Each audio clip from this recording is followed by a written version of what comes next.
Well, with World Book Club just around the corner, I know that many of you have been wondering about what I've been reading so far this year. Truth is, I'm a little behind schedule in terms of the number of books I've read, and that's partly because some of them have been quite chunky old volumes.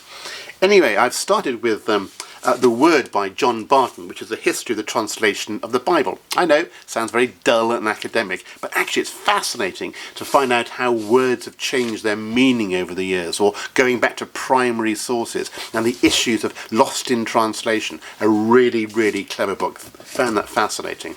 I also enjoyed another quasi-academic book called The Celtic Myths by Mark Williams. Being Welsh, I found this really enjoyable. It is a history of all the different myths of mainly Welsh and Celtic literature and mythology. Really, really great book. Thoroughly enjoyed that.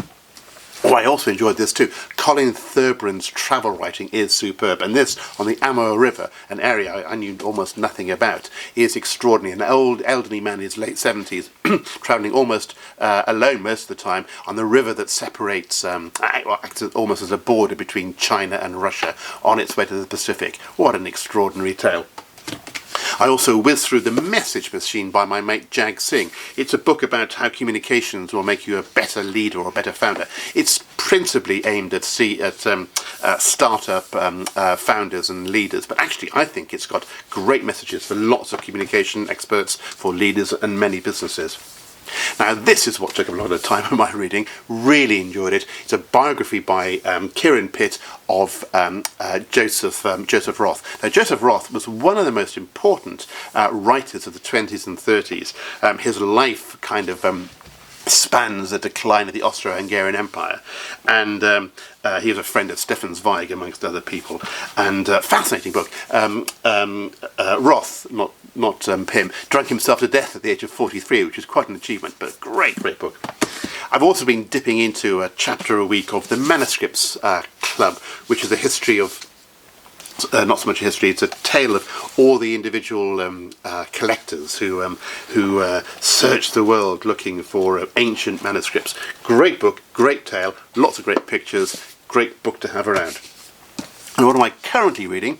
Well, I'm halfway through Salman Rushdie's Victory City. And there's no denying the man's a genius. What a writer, what a wordsmith, what a spinner of yarns and a teller of tales.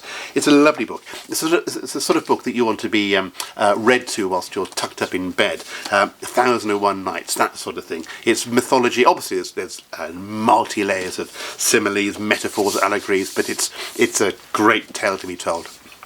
And what have I got to look forward to in the next month?